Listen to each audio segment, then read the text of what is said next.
April 22nd, 2025, another edition of Sportswrap Overtime. Welcome in Craig Loper, Jeff Snyder on the board, Brian Parsons here for some great conversation. We had a week off. We had working through some technical issues here in the studio as we continue to roll this thing out. But end of April, interesting time of the year, guys.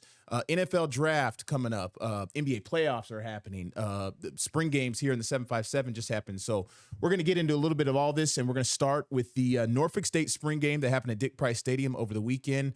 The coaching debut, sort of Michael Vick, the Spartans. Brian, you weren't there, but you saw it from afar. You worked. We talked about it. What were your impressions just from afar? Well, my impressions were it was a star-studded event. As we saw, a lot of the big names came out to support Michael Vick, like Allen Iverson and Tyrod Taylor and Keyshawn Davis and his brothers.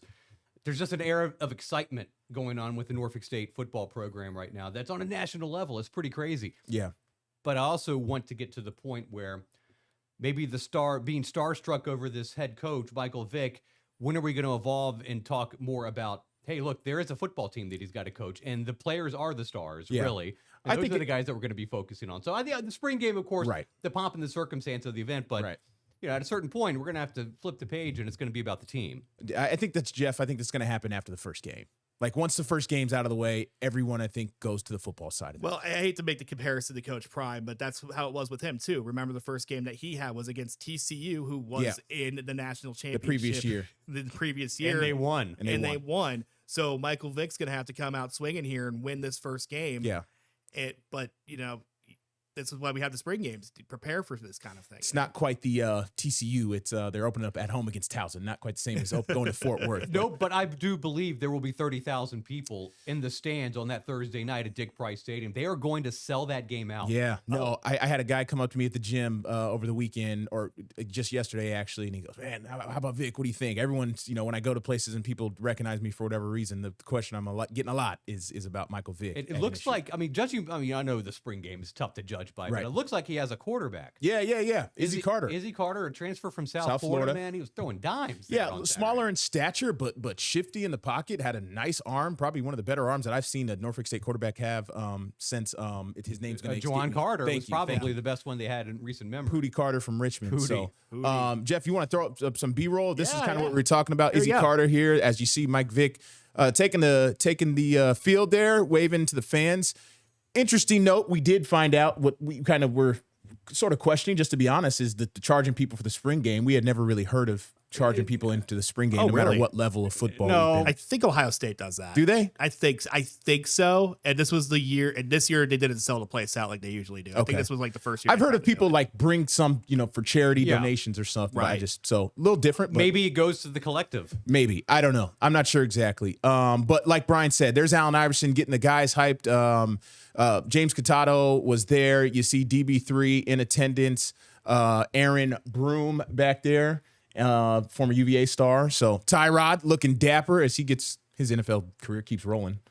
Yeah, there's AI. There he is, the star of the show, and he's become as AI has gotten older, he's become a lot more accessible to us in the media. And man, he's just really been cool to deal with. Just been hanging out, and his All-Star event is coming up soon, actually, at Bethel High School and then at the Hampton Coliseum. So we talked to some of these guys. This is the images you're seeing. We're gonna have Jeff cue up a soundbite here. This was after the game, the Norfolk State spring game. We're gonna hear from Allen Iverson, Tyrod Taylor, and Keyshawn Davis in supporting Vic in his head coaching debut in the Norfolk State spring game this past Saturday.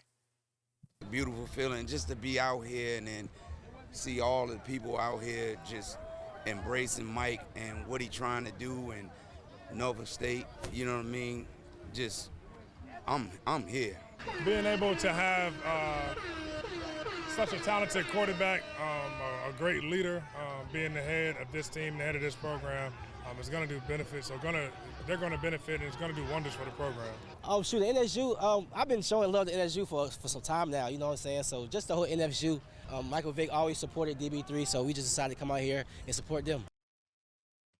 There's Allen Iverson, Keyshawn Davis, Tyrod Taylor, the quarterback of the New York Jets. Yeah, just missing Bruce Smith, but I'm sure he'll be around plenty. Yeah, where was he? He was at the We've seen Bruce around plenty. I'll tell you what, man, that's got to be awesome. Bruce didn't want to pay the $10 to get him. Hey, you know what? It's got to be really cool for these student athletes now to have a coach who has these kind of connections, not just for football, but for other sports as well. They can pick these guys' brains about competitiveness, about just how they handle themselves. It maybe while they were in college, while they were, longtime pros. And Allen Iverson's probably a great resource for a lot of these guys. If anything, it gets you hype that Allen Iverson absolutely. is there. And now some would argue Allen Iverson had a better high school football career than Michael Vick. Now he won a state championship, and Michael Vick didn't. Right. They're off until fall camp. So. Yeah. Get ready for Towson. I think Coach Vick said 28 practices until they play Towson August 28th at home. Yeah, and on the other side of town, there was another spring game. Yeah. And that would be the Old Dominion spring game. Brian was there for that. A lot of high hopes, a lot of high expectations for this year's version of the Monarchs. You have a returning quarterback in Colton Joseph, who looked pretty sharp out there. I did see a lot of drop balls by some of the receivers, but they're working in a whole new group. Right. Their leading receiver, I think somebody told me this, their leading receiver from last year caught 3 passes or something like that. Wow. So their main returner has 3 catches. Yeah, from so it's last a whole year. new receiving room. Yeah. But the one guy, you remember on the deep ball, the 6'3" JUCO transfer made that nice catch there that led to the first touchdown of the game. Yeah. Jason Henderson is back. Yeah.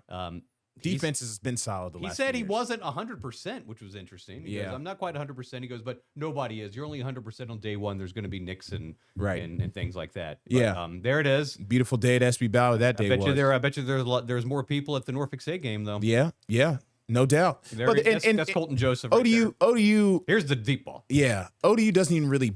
I guess they do technically call it a spring game. If you ask Ronnie, it's just like kind of like a glorified bigger practice. Yeah, it was it was the shortest one they've had in a while. It was like an hour and 20 minutes. And, there he is. Quinn Hennicle is a backup quarterback there. That's going to be competing for that role as well. Old Dominion trying to get back to a bowl game. Ricky Ronnie has never had a winning record as head coach at ODU. He's 20-30 overall. Yeah, he's been to 2 bowl games, lost both of them. Yeah, but I really believe you've heard me talk about this in the office. Something tells me I think this is the year for them to really make a legitimate run to compete for the Sun Belt Championship this year. You've had an inkling. You've been saying it. I really believe it. We'll play this back when December rolls around. So, all right, we're going to get to our first break here. Coming back on Sportswrap OT. NFL Draft.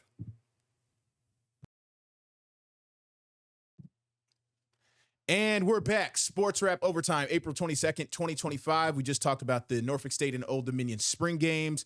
Now we are getting into a big talking point for all the national media and us locally for different reasons. The NFL Draft happening in Green Bay, Wisconsin. I haven't checked the weather report. At Green Bay in late April, you just never know. I think it's supposed to be all right. I think it's supposed to be like in the 60s or something. Is it at Lambeau? It's literally in Lambeau. Is it outside of Lambeau I want to say the neighborhood outside the stadium. Packertown, whatever they call it. Yeah, I think it's outside of Lambeau. I saw some video come down on the feeds today for the preps, so I'll take a closer look at that. Yeah, but I remember Cleveland having the draft a couple years ago, and we did it outside the stadium, and it was really, really cool. Good weather for that day. Turned out all right. Do you remember? It was Cleveland weather, but it was fine. Yeah. Got some local players that could be getting their name called day one that we're hoping. Leading the pack would be Mike Green. Day one, projected first rounder. Lafayette High School, UVA, Marshall, Sun Belt Player of the Year, the leading most sacks in the nation. Yeah, 17. 17. And I like this one, Craig. What do you think about this one? He was second in the nation in tackles for loss. Yes. 23. Yeah, huge deal. That's like an underrated metric, I think. That might as well be a sack too. Yeah, outside of all the analytical stuff, obviously TFLs and sacks are the main stats you're looking at. Then you're going to look at like pass rush win percentage if you want to get really analytical. I heard a comparison. I was scrolling through Twitter the other day, and I don't remember who it was. They said they love Mike Green, and they compared him to like a Khalil Mack in college. A little bit undersized. Khalil Mack more powerful off the edge, but in terms of their production and the way they move and the way they bend, he said Khalil Mack. I think Khalil Mack senior year at Buffalo, he had 10 sacks. Mike Green had 17. So he is the cream of the crop player for us. And as you're seeing some of these guys, James Catato and myself were in studio.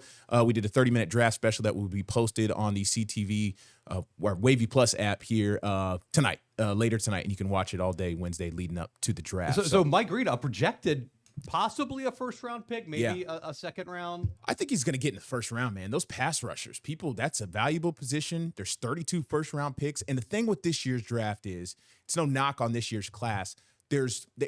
What I've heard, again, this talking heads, this is not me speaking, this is talking heads, like the back half of the first round this year is more like typical years where it would be like the first half of the second round level guys. So there's going to be guys that are like maybe second round talent per se that are going to go in the first round because the depth alone this year is not as deep outside of like running back and I think receiver. Like the rest of the positions are not as deep as they normally been. So I know you had spoken with his high school coach Andy Lynn on a Zoom call. What were some of your takeaways from Andy and some of the things he said about Mike Green? Yeah, he had great things to say. Obviously, he dominated in high school on all sides. He played outside linebacker and he played receiver. He played punter during the state championship game. Punt returner. At least. He did everything you would expect an NFL player in high school to do, right? And he played his position well, and he dominated at Lafayette and brought them their first state title in, I think it was like 20 years. It was a long time. 22 years, something like that. So, and then what Andy did say to me that stood out was, when he got to Marshall and UVA didn't exactly work out the way he wanted to, and he didn't get the PT, he refocused himself. He said he refocused himself. He focused on the right things, and that's where he think the production just went through the roof. And as his level of concentration went up, Sun Belt Player of the Year, and you riddle off the stats. It's just really impressive to see somebody put their name on the map like that comes in kind of unheralded. They transfer to a Group of 5 school, and now he's going to parlay that into a possibly a first-round draft pick. And then another guy, here's another story of a guy that was under-recruited out of high school, 0 stars. Yeah. Goes from Churchland High School to William and Mary. Right. His name is Charles Grant, and he's projected as a late first-round, second-round left tackle, folks. Yeah. Wow. 6'5", 315, two-time FCS All-American. Right. This is the real deal. This is legit. Yeah. This is one of the most coveted positions in all of football. And this guy is from Portsmouth. Yeah. Watch some of his tape, and he's definitely holding down that edge. What they call it in the NFL scouting world, he can anchor himself really well. That's what you're looking for. How you set yourself as you're getting bull rush and stuff like that. He's really strong, big guy, super nice guy, soft-spoken guy. Pete Clausen did an interview with him that they sent us. So William and Mary put some guys in the league. Yeah. According to my research, he's going to be the highest William and Mary draft pick since 1999.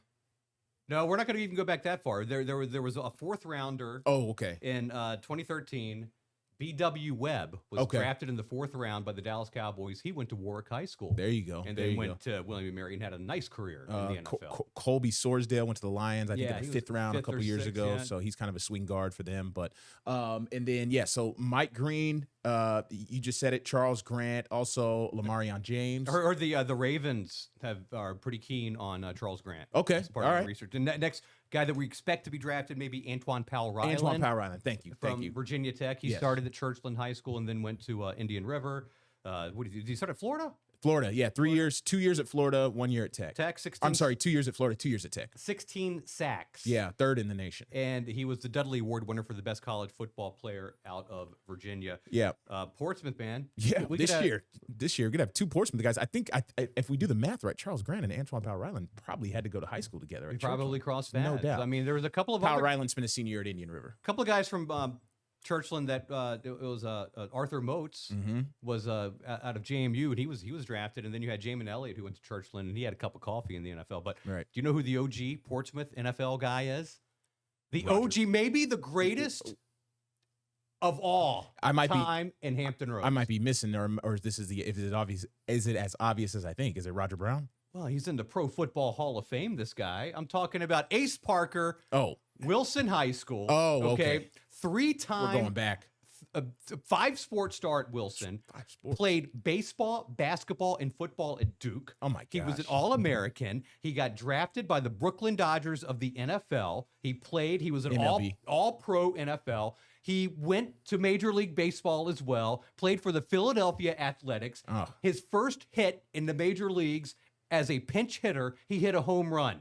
Ace Parker died 11 years ago at the age of 101. Oof. And I am very fortunate that when I first started working here, he was very active and he was around. Yeah. And I got to talk to Ace a lot. That had to be in the 50s. It was, his baseball, it was the 30s he played. played. Okay. All right. I was going to say, going back. That's going back. That's crazy. All of I think he was the first Pro Football Hall of Famer to every team that he played on. None of those teams exist anymore. That's hilarious. But I just got to give it a shout. Ace Parker, man. Yeah. One of the legends.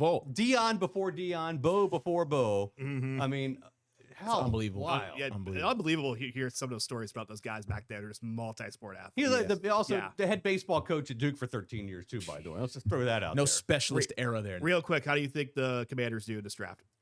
Well, I mean, some of the needs: pass rusher, edge rusher, always corner, defensive back help. Obviously, I think is a big one. I think they'll probably stay put. I don't think they're going to trade. Adam Peters, just his tone feels like, they're open to a trade, but I think they stay put.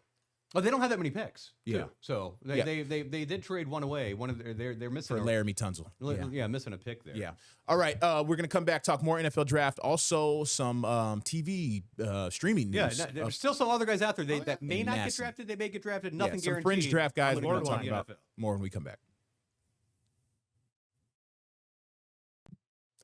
All right, wrapping up this edition of Sportswrap Overtime. Let's talk about these fringe guys in the NFL draft. We're talking Lamarion James, started his career at Old Dominion. Keandre Lambert-Smith, who started his career at Penn State, went to Auburn. And then was there someone? Tyler Neville. Tyler Neville, also a Williamsburg Lafayette High School guy. These guys are kind of guys that could go 6th, 7th round, but maybe UDFAs as well. Which is not necessarily the worst thing in the world to be an undrafted free agent. Right. And a lot of guys said that has been their path to the NFL. Yeah. Let's start with the Tyler Neville, the tight end. Yep. Lafayette. I guess he was on that team with Mike Green. They were teammates. They're 1 year apart. Yeah. No, they played 1 year together. Correct. So this is an interesting guy. This guy, Tyler Neville. He had some serious medical issues that he had to overcome. Yep. Stage 2 life. Hodgkin's lymphoma. Yes, and lived to tell the tale. And he went to Harvard. Graduated from Harvard. Yeah, said he wanted the challenge. And then went to UVA as a grad. Yeah. And he parlayed that into something where he could, I mean, what are your options as a Harvard grad and a UVA graduate student? Yeah. Or NFL, you got some options here, man. Yeah, to make some money. Smart guy. Andy Lynn told me in that same interview, he said he's more of a flex him out tight end. He's not necessarily the best inline blocker. He said he can inline block, but he's a receiving tight end if you want to put a label on it. When we talked to him, he had a visit with the Ravens, so you never know. Ravens love their tight ends. Mark Andrews, the kid from Colt, Isaiah Likely. Maybe they need a third string special teamer type tight end, so you never know there. And he's a great guy, great story. Really appreciates where he comes from in that Williamsburg community. Lamarion, let's get to him. Norfolk native, Indian River. He went to Indian River. Norfolk kid though, but spent his high school days in Chesapeake. Great kid. 4 years at Old Dominion, I think it was three. And then he finished at TCU where he was like second in the conference in pass breakups with 12. So nickel corner, smaller stature guy, but maybe you put him in the nickel spot and then use him as a returner and a gunner. Very explosive. They did not use him as a returner at TCU, though. He's exclusively a corner. But, man, we saw some explosive plays by him at ODU. That Wake Forest game, he had 2 touchdowns. Unbelievable. Yeah, remember the bowl game in Myrtle Beach? He opened up the Myrtle Beach Bowl. With a kick return. For a touchdown. Almost caught Brian lacking on that. If you look at our shot, Brian picks up about Lamarion's like 5 yards into a sprint, and Brian's like, "Oh, put the camera." I mean, you rarely how many kickoffs have we done that on? I got the finish line. Yeah. Oh, you got most of it. Yeah. So, and then Keandre Lambert-Smith, Maury kid, who Doree McCain has credited as sort of the anchor, the most pivotal player in recent Maury football history, going back to 2019 when they went undefeated, the playmaker of that group who had almost 1,000 yards receiving last year at Auburn. Yeah, it would have been the first guy in 19 years to have 1,000 yards receiving at Auburn. Crazy. And, I mean, I don't know the list of history of Auburn wide receivers, but I'm sure they've had some good ones if you're in the SEC. Well, especially those years they won the national title with Cam Newton and all that. Oh, yeah. So, yeah, they had some guys. They had some great players. Fell just short of the 1,000-yard mark. But these are all fringe guys, and like Brian said, maybe the benefit of being a UDFA, if you don't get your name called, you get to choose where you want, you have a little bit more leverage. Now, you don't really have the sort of leverage but look, hey, maybe you can argue for $20,000 more in your signing bonus, right? And if they're being on the practice squad, you had Marcus Haynes in here, and if you want to make about $10,000 a week, practice squad's not a bad option. And you get and if you were on the right team, you get to travel with the away games. Yeah, and that could open up another door. Yeah, like so he believes it's going to happen for him. So yeah, be on the look for that NFL Draft Special, Virginia Connection, dropping on Wavy Plus here tonight. All right, let's finish it up here. We got a couple minutes. Speaking of streaming deals and CTV and direct to consumer, right? Masson has finally has a streaming service to where you don't have to have cable to watch the Orioles or the Nationals anymore. It's a you have to pay. It's $20 a month for the app, but you'll get all the games. There'll be no blackouts. There'll be no restrictions. Every game. What do you guys think about this? every game except the ones that are nationally televised, like on ESPN. Okay, right. Yeah, I the mean, exclusive. You're But- probably looking but- at about 155 games. Most of the Yes, games are going to be accessible now via streaming. You don't need a cable subscription. This is what people have been asking for a very long time. Now, the Guardians, I'm a Guardians fan. We just started doing that this year as well. Okay. But the circumstance was we lost our RSN, so we had to do it. Yeah, the regional sports networks have basically gone bust. Yeah. Yeah, it was a bubble. They've gone bust. It was a bubble that was going to burst. Wow. And it's probably a reason the Orioles didn't spend money in the offseason. I know it's a reason that Cleveland didn't spend money in the offseason. Wow. So it's What's the reception been so far? in Cleveland. I mean, it is what it is. People can figure it out. It's MLB produced in Cleveland. Okay. So it sounds like Massen's going to keep producing this stuff. So it'll be all the Orioles. Glitch people. City, though, apparently, with, Really? with the early. That's even what I'm saying. signing That's what I'm Yeah, asking. That's what I'm asking. Like the technical side of it. well, Like so- it sounds good in theory, So, until it doesn't work. I read So- somewhere there was a decimal off, and that you could do 89.95 for the rest of the year, and they had a wrong decimal, and it was $8,995. And the credit card company for this person, this is what they alleged Yeah, on right, on, yeah, on Reddit. So- but, they flagged it. So but- now I have regular MLB.TV. I get that for free through my phone carrier, which is awesome. But it's pretty much what MLB TV is essentially. You stream it through. Yeah, Okay, well, let me ask you guys this. So Yeah. in the fall, there's these strong rumors that ESPN is going to start their own streaming service. It's going to be called ESPN Flagship. Right. It's direct to consumer. It's going to be an app. It's going to have the SEC network, ESPN2, ESPN Plus, everything. Right. How much are you guys willing to pay for that? Me, you know me, Brian. I'm very tight with this stuff. In the Craig sense will where probably get his college friend Frankie to split go halvesies. Oh yeah, Hey, no. go halves on whatever you can on the stream what- platforms seriously, until they cut it out. For me, all encompassing Password ESPN trading app. is awesome. yeah, for me, there's a limit to how many streaming services I want. That's just how I'm gonna live my life. I gotta draw the line at some point. But for that, what Brian is talking about specifically, if it's that big and it's that well produced and it's that worth it, I'd probably personally, I could see myself paying. I could probably do like 18, 19, 20 bucks a month.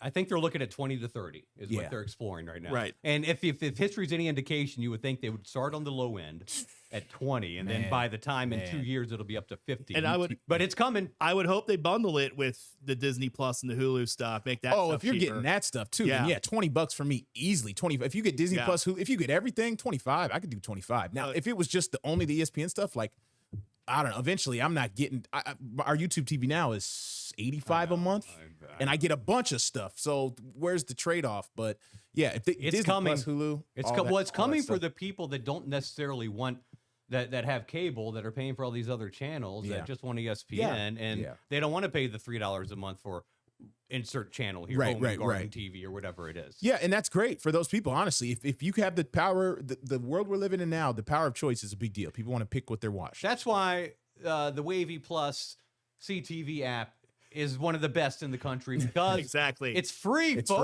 free. Everything's Free. yeah, it's All free. of this content is You're not free. paying- We're giving it away. You're not paying Roku, extra. Apple TV, Amazon Fire. We're Yeah. not charging you $25 a month like ESPN. We're Yeah. giving it to you for free. I'm still paying for the ESPN Plus, and we use it mostly for work. I don't even. Sometimes I do watch it on the weekends. Certain games. I have mine bundled with the Disney and the Right. Hulu. So Yeah, they gave me that promo too. all right. We're gonna wrap it up here as our 15 seconds away. So thanks for watching. Today, as I said, April 22nd, 2025. We will see you next time on this edition of Sports Wrap Overtime. For Brian Parsons and Jeff Snyder, I'm Craig Loper. Have a great